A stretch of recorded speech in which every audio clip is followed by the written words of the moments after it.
Hi hello namaste welcome to Telugu one cinema. This is Diveshwari. ఈ మధ్య కాలంలో టాలీవుడ్లో వివాదాల జోరు బాగా పెరిగిపోయింది. నటీనటులు, టెక్నీషియన్స్ రకరకాల వివాదాల్లో ఇరుక్కుంటున్నారు. ఆ మధ్య కొంతకాలం రాజ్ తరుణ్, లావణ్య, మాల్వి మల్హోత్రా కేసు, నటి హేమ డ్రగ్స్ కేసు, సినిమా రంగంలోని వారి జాతకాలు బట్టబయలు చేస్తున్నాడని వేణుస్వామిపై ఆరోపణలు, ఇలా ఇండస్ట్రీ అంతా గందరగోళంగా మారిపోయింది. ఎప్పుడూ ఎవరో ఒకరు వార్తలు నిలుస్తూనే ఉన్నారు. తాజాగా స్టార్ కొరియోగ్రాఫర్ జానీ మాస్టర్ పై లైంగిక వేధింపుల కేసు నమోదు కావడం సంచలనంగా మారింది.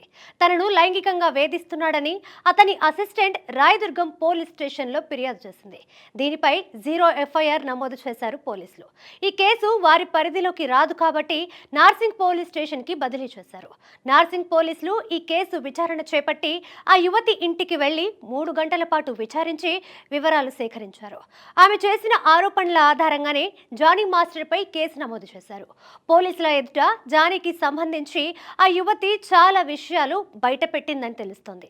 నార్సింగ్లోని తన ఇంట్లోనే తనపై జానీ చాలాసార్లు లైంగిక దాడి చేశాడని ఆ యువతి ఆరోపించింది.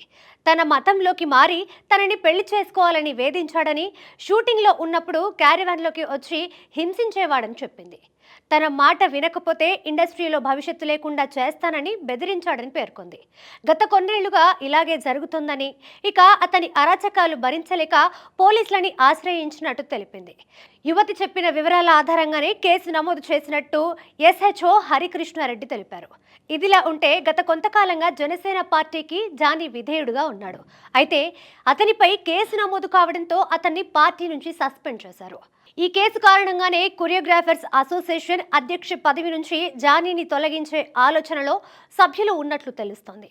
జానీ విషయంలో ఒక నిర్ణయం తీసుకునేందుకు సభ్యులు సమావేశమయ్యారట.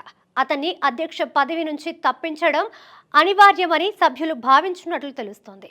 కొరియోగ్రాఫర్గా మంచి పేరు తెచ్చుకున్న జానీ మాస్టర్కి ఇప్పుడు షాక్ మీద షాకులు తగులుతున్నాయి. ఓ పార్టీ నుంచి సస్పెన్షన్, మరోపక్క ఎంతో ప్రతిష్టాత్మకంగా కొరియోగ్రాఫర్స్ అసోసియేషన్ నుంచి వ్యతిరేకత రావడం, ఇవన్నీ స్వయంకృతాపరాధమేనని అసోసియేషన్ సభ్యులు అభిప్రాయపడుతున్నారు. మరి ఈ కేసు విషయంలో జానీ మాస్టర్ స్పందన ఏమిటో తెలియాల్సి ఉంది.